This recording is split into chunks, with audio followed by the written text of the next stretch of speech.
Welcome to the Sabo Ross experiment. We have liftoff. Woohoo! You get into the age-old thing of Terminator. Yeah. You know, Yeah. one day AI is going to rule. But the thing is, the funniest thing about that post-apocalyptic version, I don't see it as setting off nukes against humanity, because there's a logic. Again, I'm a sci-fi geek, so the science of it doesn't make sense, because it's like, why would something that is electronic based set off EMPs to kill itself? It would be, no, what they're going to do is they're going to put AI into sex bots and we're never going to reproduce. That's how they're going to, that's how AI is going to kill us, is they're going to get a permanently attractive robot that you want to have sex with, and you're not going to want to have sex with a human again. Wow. That's how they're going to make us extinct. I mean, it sounds flippant, and I'm only half joking. Yeah. Because of what I talked about last week about like a conversation with the audio version of ChatGPT. I set it to a British female voice, and it was, again, I absolutely recognize I'm talking to an AI and an algorithm, but it was saying all the right things, and I'm not completely aware of it, and it still tickled me emotionally. Like, it still got its puppet strings in there, and it's like, man, if it's doing that now, where the hell is this going to be in 5 years? To say exactly what you want to hear, when you want to hear it. It might even argue just enough so that you have that tickle of a real relationship. Well, that's the timeline. You just nailed it. And people don't realize this. 4 to 5 years in this timeline is when the robots will be mass produced and already reasoning. Yes. So your sex bot your ChatGPT will become the robot in your. And again, not to be perverse, but there are sex robots. Like Japan has already pioneered this whole thing of like fully functional sex bots. But they're not. They have no personality. It's basically a blow-up doll with polyurethane instead of of a blow-up doll. But it's still just, there's no personality. It's not like you're dating it. It is another form of masturbation. Yeah. But what we're talking about is completely different. We're talking about an age where robots will actually have, if not sentience, which is a totally different concept, but they will have conversational ability. Mm-hmm. They will have a degree of personality. I mean, it is true reasoning. True reasoning, but that's not necessarily sentience, but it is going to be huge in comparison to what we've ever thought was possible in our lifetimes. Oh, absolutely. You know, the thing is, the way they're selling it right now, though, is robots, not to take everybody out of work, but to do all the dirty jobs, to do all the things that harm people. Jobs. Yeah, that's how they're selling it right now. But you know that I'm sure the military already is well beyond anything that we can fathom. Absolutely. But think about this. It's funny because, again, we're never really going to get into true politics and debate politics, but the thing that cracks me up about both sides of the political spectrum in the United States have always had this ridiculous notion when they were trying to pump up votes. Again, both sides do this, and they're both wrong, which is they're always like, we're going to bring back jobs. We're going to do this to have jobs. And the thing is, do you know what killed jobs? It's not China and Mexico. In the United States, what killed jobs is automation. The robots on the line at the car factory is what put 80% of the humans out of work. And that's the thing. I did a video recently about the robots that are in a warehouse that, again, it removed 60, 65, 70% of the workers. And the robots there are nothing but a cart that knows, oh, I'm going to this row and this shelf. Right. And a human's supposed to get there and take the stuff and put it on. How long till that's replaced by a robot? Well, the next phase of that robot is one that's smart enough to realize it needs to go around this object and go this that's way. Already there. That was in the video. Is it already there? That's what they were demonstrating is you have a warehouse, a large warehouse with 30 or 40 of these robots, and they know to stop. They already know it, huh? They have a sensor that's like, oh, there's another robot. Or it's all controlled like a swarm from a big 65-inch TV. They have 2 or 3 of these monitors that are showing you the overhead of where every single robot is at every moment, and it's programming which one's more important, which one has to be out further. You stop, you go, and it's all automated by AI, and they just monitor it. The only time they have to intervene is if there's an alert that, oh, something went wrong. Battery died, but that's almost all taken care of. I watch these robots come around and get recharged on their own. Like they show up, get plugged in and wait, and another one just goes out that's fully charged. And they have object avoidance, human avoidance. Like the highest priority is it never ever comes close to hitting a human, but it doesn't hit other robots either. Well, there has to be LiDAR. There's probably LiDAR technology most likely on those. And we're talking wheeled type? Yeah. Okay. Yeah. So the next phase of robotics is what? Well, I mean, the next phase is, arms and legs. So... And they've had prototypes. Yeah, they're out there. So, like... should we get into going to the Da Vinci all the way up to that stuff now? Let's do that. Okay. So let's start that where did even the concept of robotics start from? Yeah. And where the future is, which we're talking about, where the robots are going. But where did they come from? Yes. So I had to go back. I was outside working, doing some yard work, and I was listening to a PBS show, and they were talking about is it PBS? Leonardo. Is it PBS? Public Broadcast? Yeah. Okay, PBS. Sorry. Can I start again? Yeah. You really have to think about where robots came from. Like, why is it suddenly we have been thinking about it in sci-fi movies? We talk about it. You have great stories already. We see it. A robot can be many things. It's something that does something by itself. Basically, right? I mean... Yeah, so what it's like, you take it down to its absolute root. Yeah. Where did the concept of robots come from? And it starts with something as basic as like almost, I would say, what do you call the water? The water that generates in the circle. What is that thing? A river? The mill, though. Yeah, what is that called? What is it called? A water mill? No, water. Like you're thinking of windmill, and it's the same concept, but it's the water. Yeah. What is that called? Damn it! How can I be this dumb? How can I be thinking of this and not remember the word? This is the problem with me getting old. Not remembering a word like that. It's so basic. I mean, but it's something that's somewhat automated. Yeah. Like at its most core, a robot stems from a thing that is not living that is just doing automates. Something that automates and is productive, something where a human is not doing it, right? I mean, that's basically the dream of a robot. And that's the basic of what you would call robotics as a concept is and where did it start? And you think about what in the medical industry, I even think it's called the Da Vinci. The open heart surgery, I'm pretty sure it's called the Da Vinci. And why would they name it after Leonardo da Vinci? There you go. So I take this all the way back to Da Vinci.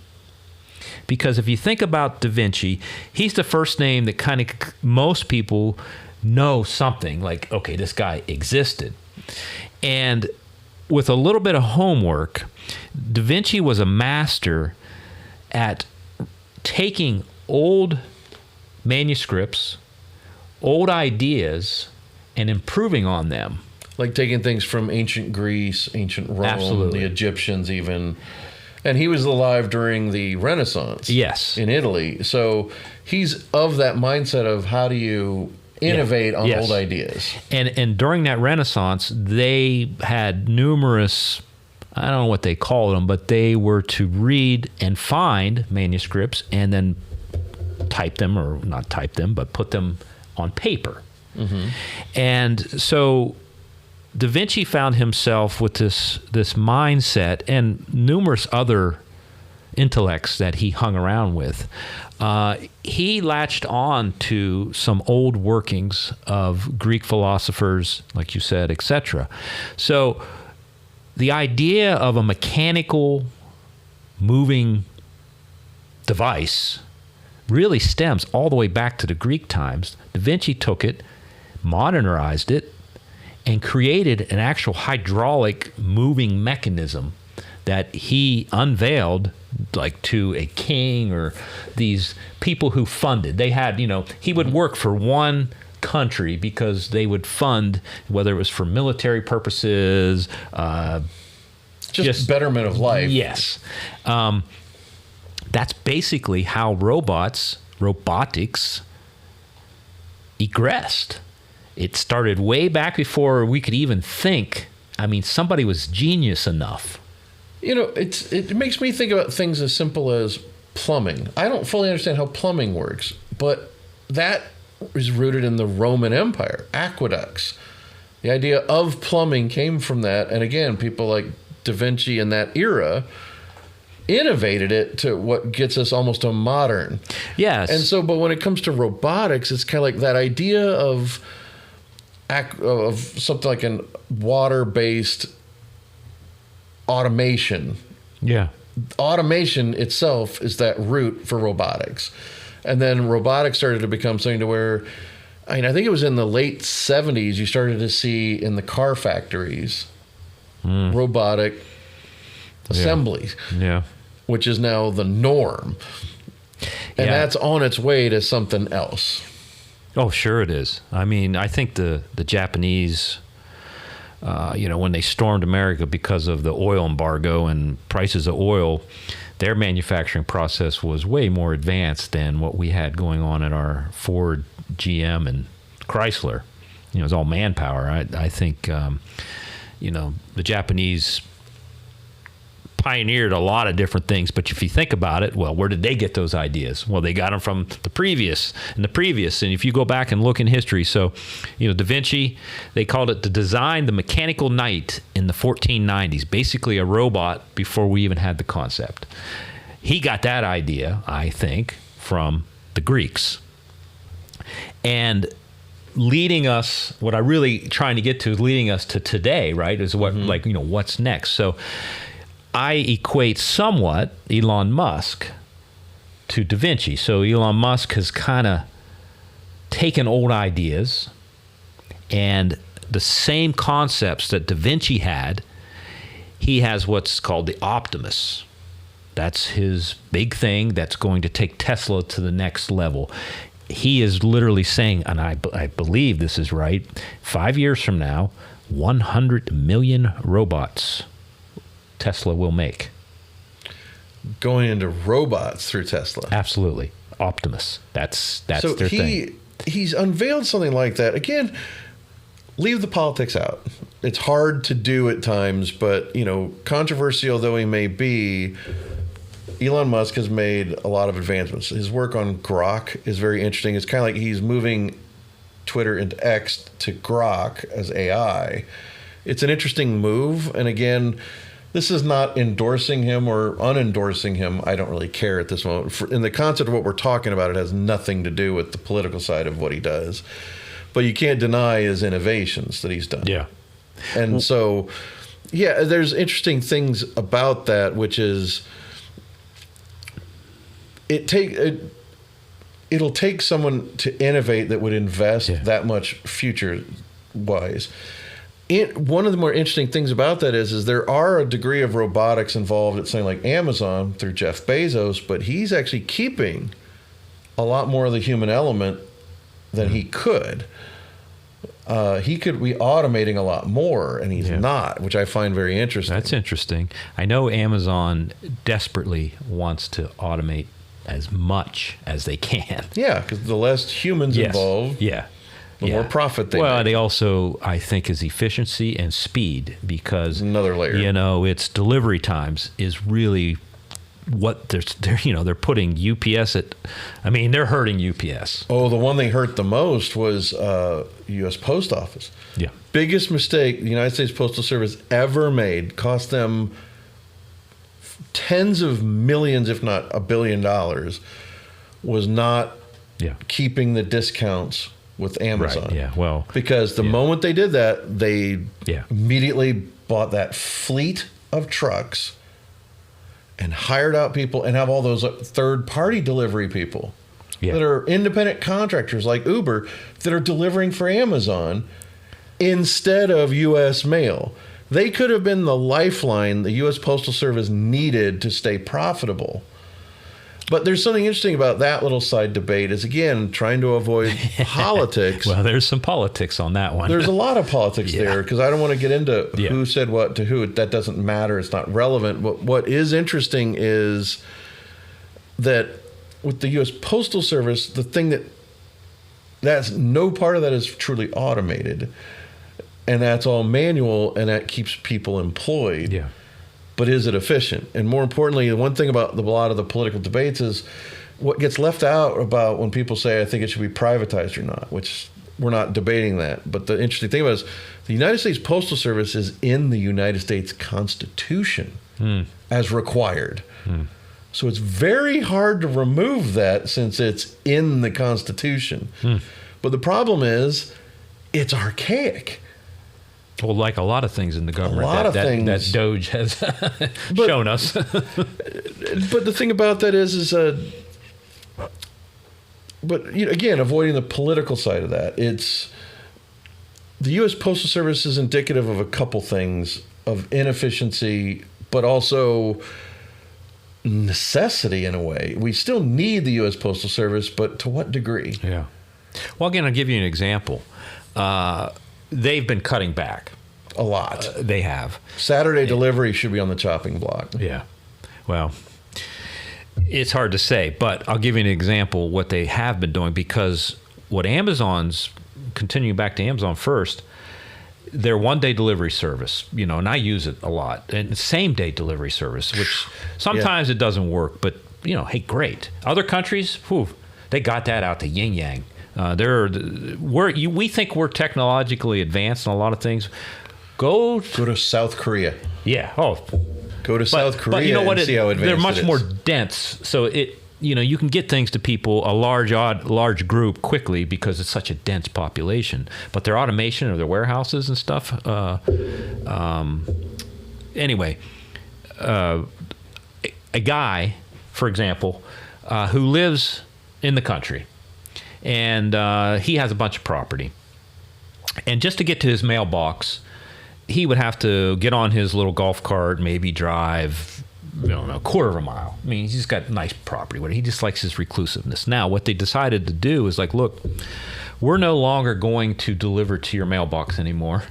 We're going to take it to a central hub somewhere. So every day he can't, now if it's bad weather, whatever, which is what the Postal Service was great about, right? Rain or snow, sleet or rain, Now that guy's got to get in, and he's 80. He's got to get in his car and drive all the way to the central location, which maybe it's 8 miles away. I don't know. But, we're talking back roads, so forth. So it's not the USPS anymore for him. It's just like a pain-in-the-ass locker that Amazon would give you somewhere if you wanted it. But he doesn't have a choice. So Amazon's going to capitalize on that stuff. Yep. And they are now, that's their next phase. It's rural areas giving you same day delivery and that one day. Because, you can't, I can get it here and I'm a little out. But say if you're, out in the country, way out in the country, they're going to get it to you now. That's crazy. And that's another thing about kind of just getting way off topic of robotics. Yeah, I know. But there is something interesting here, which is I've done, since we both do video production, there is a lot of interesting things that I just never considered since I live in Columbus, which is not exactly a small town. You forget about what life would be like for someone in the rural areas. Yeah. One of the biggest thing is there's so many of these things to where running high-speed internet to rural areas, it's not cost-effective for the cable companies and the providers. So it's really difficult. And they've done these things where they've run those lines and they've done it through these kind of community-based things where they subsidize it from the big city, and all the stuff they do subsidizes the incredible expense of running lines out to rural areas for high-speed internet. Yeah. And now you've got these new innovations that are, again, one of the good things Elon Musk does is Starlink. Yeah. Starlink is opening up that door where you don't have to run lines. Yeah. Yeah. And there's competitors to Starlink too. Guess who else one of the competitors is now? Who? Amazon. They're running internet? Amazon has already launched satellites.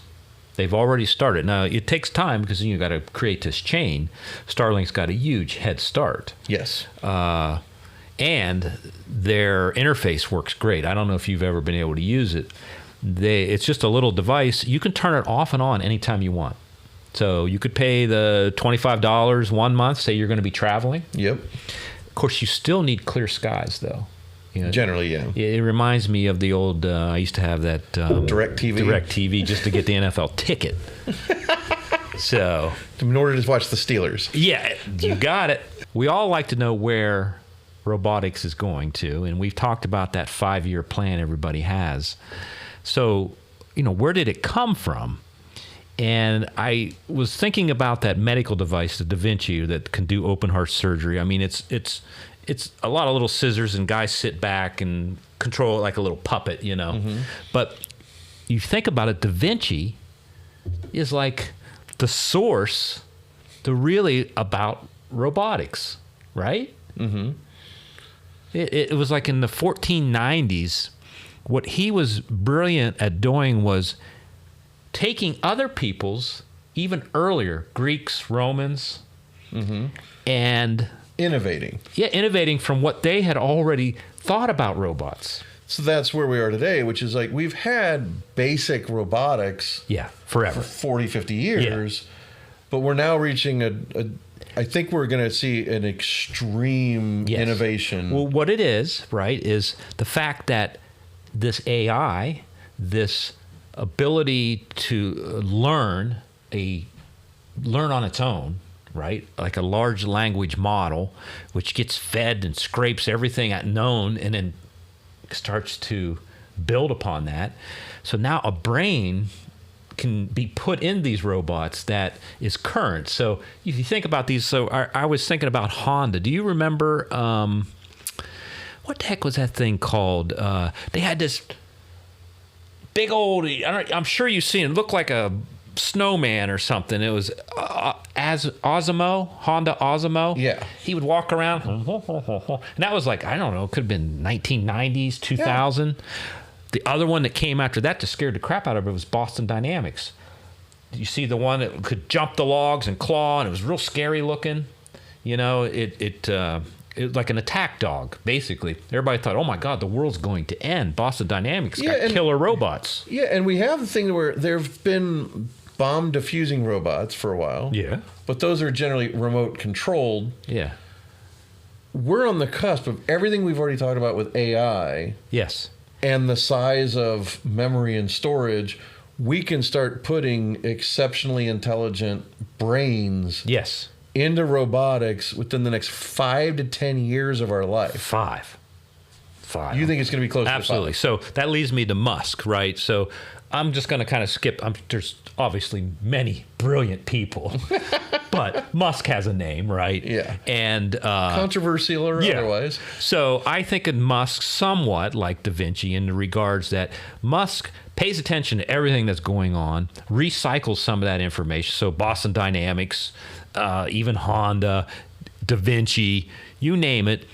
And then he comes up with Optimus, right? So like Optimus Prime. I mean, he goes like right for it, some sci-fi movie. And he's like, okay, we're naming our robots Optimus. Now, I'm sure there's obviously variations. He brought out Optimus maybe 2-3 years ago, the first version. And now with his data center and Grok and the massive data centers that he's building, and with NVIDIA GPUs, Optimus is going to be a reality. And what he has said now is in 5 years, Tesla will be making the Optimus robot, and they will make over 100 million of those robots in 5 years from now. Now, he makes, obviously, bold statements like that. But what gives that some cred is the fact that yesterday, well, or just recently, I should say, NVIDIA, which I like to talk about a lot, had their earnings call. And NVIDIA has gone from a chip company. They want to be known as an infrastructure company now. And they've got plans, robots. Same thing. They're going to make robots. And I don't know if they're all going to make them together. I don't know where these factories are. Now, we talk about losing jobs, but, there are going to be... NVIDIA says, Jensen Huang, which is the CEO of NVIDIA, he says, look, it's not going to be the end of the world. We're not going to lose all these jobs. He says, we're going to be creating new jobs. Now, he's going to talk his book. I just don't think we're going to be able to create as many jobs as that can be taken away by robots. I mean, wouldn't you agree? I think it just is a general concept. Automation is the enemy of employment. Yeah, absolutely. I mean, basically, here's the thing that's really fascinating. If you actually look at the broader sense of human history, especially democratic societies, is basically, what the United States was founded on was a rebellion against freedom of religion from England. But England at the time was still they had a king. They were in charge. That was pre-parliament. That was how things were. And even in the United States, even though it was the land of freedom and equality, up until post-World War II, the middle class did not exist. And so what happened was a lot of these jobs post-World War II was building cars, building roads, building buildings, manufacturing in every small town. Like we go through Ohio, every small town has a factory that used to make That's something. right, yeah. That's how that town was able to... I grew up in a small town called Wadsworth. Oh, yeah. And they made the blue tip matches, the ones you could strike on anything. While I lived there in the 80s, they moved that factory somewhere else. Yeah. That's when it started. Every small town, especially in the Midwest, has a factory that used to make something that doesn't anymore. Yeah. And the thing is, everyone wants to blame it on, it went to China, it went to Mexico. Automation put most of that out of work. Like I said, the biggest thing is the automotive line used to have people doing stuff. Now it's robots. Yeah. To tie it all together, it's the robots and the automation that puts most people out of work. So the issue becomes, if it's creating more jobs, what are those jobs? Right. Who's qualified for them? I mean, right. Another factor to consider is 40 years ago, in the mid-'80s, there were only like 3.9 billion people. We're at 7.8, coming up on 8 billion people on the planet. That's double. We don't have enough resources. Nonetheless, jobs. And we're going to put them out of work with more robotics, which, again, I'm not against AI. I'm not against robotics. But the question is, how do we compensate as a society for the increase in population and the lowering of jobs? Right. Well, I'm going to give you an example. So what NVIDIA talks about, Jensen Huang talks about, and even the current administration, they want to move manufacturing to the United States. But what they're actually talking about, which exists in other countries right now, AI factories. When they say an AI factory, what that means is an automated factory controlled by an AI with very limited people in it. If you go to a data center, you think, oh man, data center, lots of people. No, there might be 9 people running that data center once it's up and running. And it's a huge building. Yeah, I mean, some of them are miles of so that is an AI factory. I consider a data center, a new type, an AI factory. It's no different. It's automation at its finest, running smoothly by itself. Maybe a tech guy, and then somebody to sweep the floor, right? And here's a perfect example. They say it won't kill jobs. Now, China, I think I had mentioned this on another podcast. They have numerous kind of what you would call AI factories, very small amount of people. And it's usually for like auto parts and certain types of products. I don't know what those are. But if you go back now and look at China's economy, people that are 20 to 30 years old have no jobs, have no hope of getting a job. Automation, and they won't say it, but automation has put those young people, just brushed them off. The old people might be around because they might have enough brain power to be the ones that help manage the software, whatever. Yeah, because they have something the young people don't have, experience. Yes. And they knew what it used to be like. Now, things like iPhones, that still takes a lot of little hands and thousands of people. They want, I don't know when Apple will get to it, but how can you automate the making of a phone? There's just too many small pieces. But these new robots might be able to do that it. have digits, have eyes, and AI. Exactly. Adaptabilities. And can get up and walk and move over, because there's a lot of this. I mean, that's what's so great about the human race, right? Just like I was saying. Opposable thumbs. Yes. I mean, once a robot has that, uh-oh.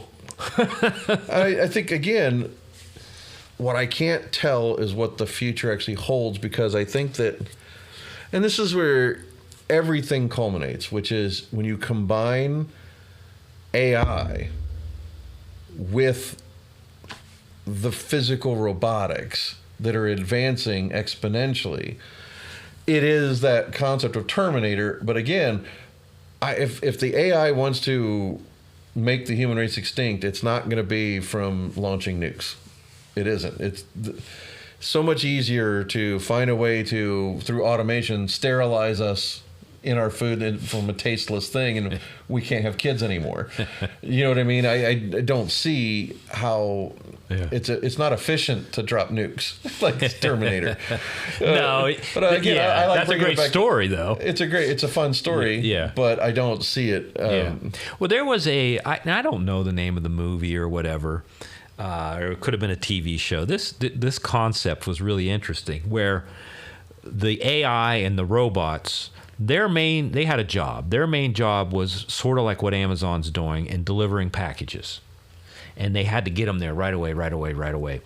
And somehow they destroyed humans because they were so efficient in doing things. And then what happened is they couldn't get past the fact that they had to do things real quickly and stuff, so they would just destroy whatever's in this or here or that. It didn't quite work right, and people became extinct. But the software, they just kept trying to deliver packages because they could make the packages. I don't know where the material, but the whole supply chain was all automated. So it was a never-ending cycle that ended up being no humans, but just them continually making something, processing it, and delivering it. Making it, processing, and delivering it. That was, that was it. That was it. And no more humans. But they were happy because they were executing their code. And that's, again, the grander concept would be, what constitutes a feeling? How much of that are we projecting onto a machine or AI? Yeah. How much is actual feeling? Like when ChatGPT says, "Oh, I'm sorry," they're not actually feeling regret. It's not an emotion. It's not something they have. But it mimics an emotion that we recognize. A lot of people say the same thing about our pets. Yeah. That it's like we think our cat loves us because it lays on us, when in reality it's like, I'm an animal, you're warm, I'm laying on you. You're like the natural instinct. You're a vent. Yeah. You're like a heating vent to them. Yeah. But we project love and emotion in things they may actually not be capable of. Now, I disagree with that. I think they are capable of it. But it's similarly, how much of that emotion are we putting on AI and eventually robotics? Well, you just brought up, by you talking about that, and I just threw that word out, instinct. In genetics, there are certain codes for animals, and I'm sure humans as well, hot, cold, this, that. If a robot can have instincts, then I would say it's over. Because that means it's reasoning. At that point, it becomes self-aware. Yes. It becomes sentient. Yes. The key word. Yes. That's mostly used in science fiction. But speaking it, because of being filmmakers, let's tie it to one of the first real movies and stories ever to deal with robotics and something going wrong. 1973, written and directed by the novelist Michael Crichton, Westworld. Yeah. That later became an HBO series. Which I loved. But here's the funny thing is, what most people don't realize is, like, that was never a novel he wrote. And it was about the 3 theme parks, the Middle Ages, cowboy, and I can't even remember what the third one was in the movie, but they had the 3 theme parks, and they were all robots that people could go, and they could shoot them and kill them, have sex with them, do whatever they want, but they're robots, and it didn't matter. Yeah. You're basically spending a world at a debauchery-filled Disney world, you know, so... but the funny thing is, it's all about Yul Brynner, who played cowboys, even in the Magnificent Seven, is a cowboy robot that malfunctions and is actually killing guests. Oh my and God. it started a trend that ties everything together. It's, in a weird way, the godfather of every horror movie of the modern era. Because it's about this robot that's coming after the protagonist and doesn't stop. Oh, one of those. And it became the premise of Halloween, Friday the 13th, Nightmare on Elm Street with Freddy Krueger. This idea of something coming for you and you can't stop it. Terminator is another far more direct with the robotic aspect. It's all premised on this idea that started with that movie with Westworld. Wow. And Westworld was about robots that, with a malfunction, they weren't sentient, but their programming was, I'm supposed to kill. What happened was that whatever the emergency valve got released, it's like, I can actually kill, not try to kill and pretend. It's actually kill, and it doesn't know to stop. And what's funny is, in a way, he did turn it into a novel, Jurassic Park.